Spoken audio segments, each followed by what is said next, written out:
Good morning to my Igbo tribe and the other tribe that are causing my people pain. Holocaust happened for the Israelite to return home. So demolition is happening for you to have sense and also to return your wealth back home. Today, I'm presenting a case study of the demolition of Igbo properties in Lagos to determine the reason and who to blame.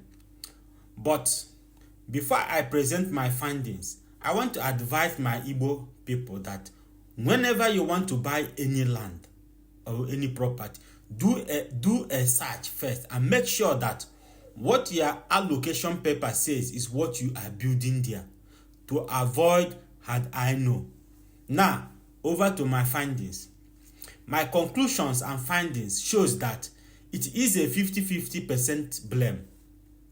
While hundreds of buildings have been demolished or have been marked for demolition, some Yoruba people are celebrating while some Igbo people are crying because of the destruction of their properties.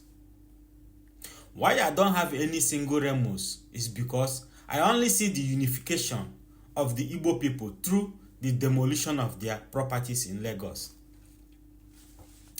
God wants to liberate the Igbos. The liberation will never happen if these properties, which they have put all their mind into, were not destroyed. The reason the Igbo people in Lagos are not showing interest in Biafra issue is because of these properties.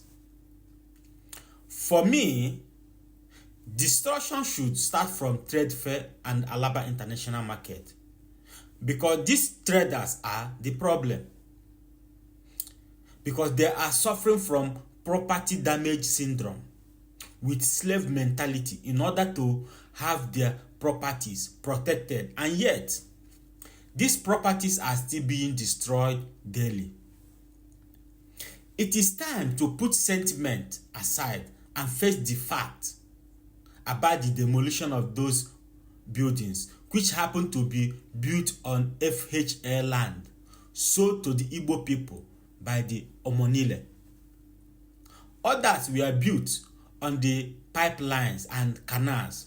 So this demolition is not done by Lagos State, but by the federal government under the Federal Housing Authority, known as FHA, in collaboration with the state government to recover their stolen land. So 50% should go to the Igbo people who bought this land without going through a vigorous search to know the status of the land.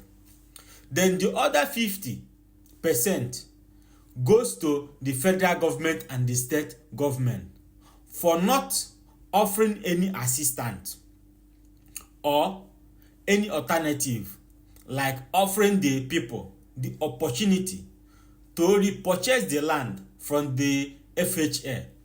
So, do I have any single remorse on the demolition? Not at all. You can call me a devil or a wicked person, but there must be a consequences for your stupidity.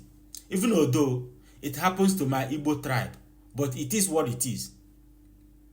Do you know why I don't have any single remorse? Because in 2 years' time, this bunch of traders that are crying will forget about this incident and still buy this property and start to build again. And the next thing you will hear from them is answering those useless and worthless chieftaincy title. Chieftaincy title is supposed to be given to those that have contributed to the development or liberation of the society. People like Mazin Nnamdi Kanu, Innocent Motors, APs, and other notable Igbo sons, not daughters, or not for one illiterate trader that just saw 50 million naira that is not up to school fees for a 2 year degree program in his account. You start making noise. So why should I have sympathy for these people? The only people I feel their pains right now are those tenants, not the landlord.